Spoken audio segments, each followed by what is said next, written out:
So I have always been very supportive of Kashmiri issue, not because it's a Muslim issue, or it's a Pakistani issue, or it's a brown people issue. It's a human issue. We would like people of the world to breathe the same air that we breathe in US. We would like you to have aspirations in life. We would like to have the Kashmiris or anybody who is deprived of human rights to have the right to dream big, to achieve big, to be what they want to be. And this conference that we see, as you say, this is for the first time, we are seeing a great stride from the Kashmiri people by themselves, without any interference from anybody or without any help from anybody. There's no other government involved. Kashmiris are speaking for themselves. And that is the most historic moment in Kashmiri's life. That's what I believe in. That's what I've been talking to my friend Raja Muzaffar, that this would be a historic, it's a historic proportion.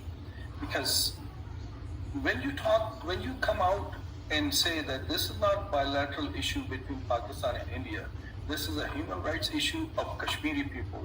We are not jugular vein or a tooth of any country. We are humans.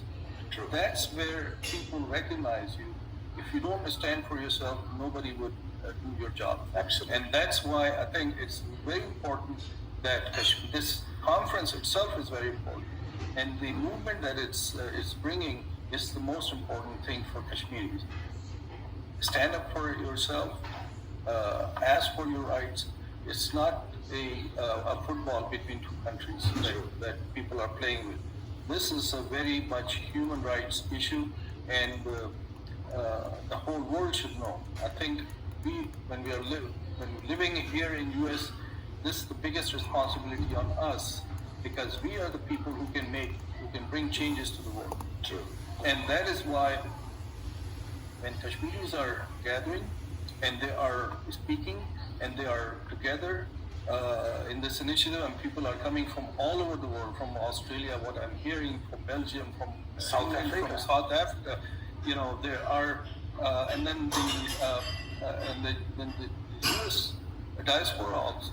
So this is not an ordinary conference.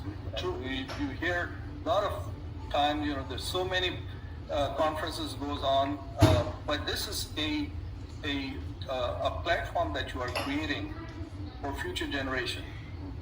And I'm very much hopeful that once you have this platform, things will go better. I was giving the example of Palestinian people. Mm-hmm. Until they were looking for their Arab neighbors and other people were talking on their behalf, things were not going good for Palestinians. They were used by so many other countries.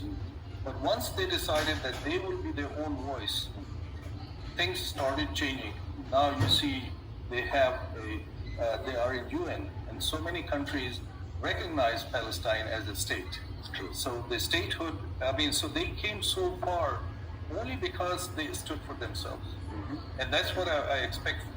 This Kashmir Conference would be the first step to get to that, to go in that trajectory, where Kashmiris will be united and will represent themselves, and not any other third world, any other third country. Very true. And this is why I'm very much, I'm not Kashmiri myself, but I think I'm a human rights activist. I see it in the same light as Palestinian issue. I see it in the same light as the South African issue when they were against apartheid.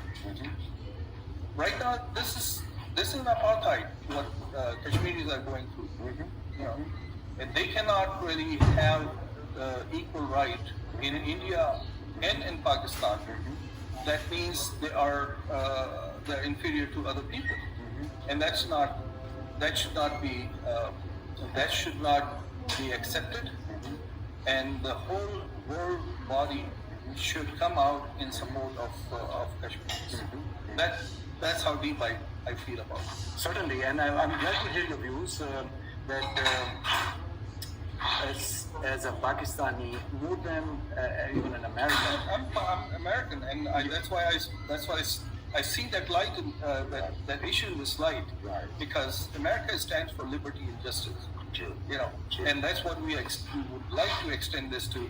And I appeal to American people through your broadcast also. Come and support the Kashmiri people. They need your support.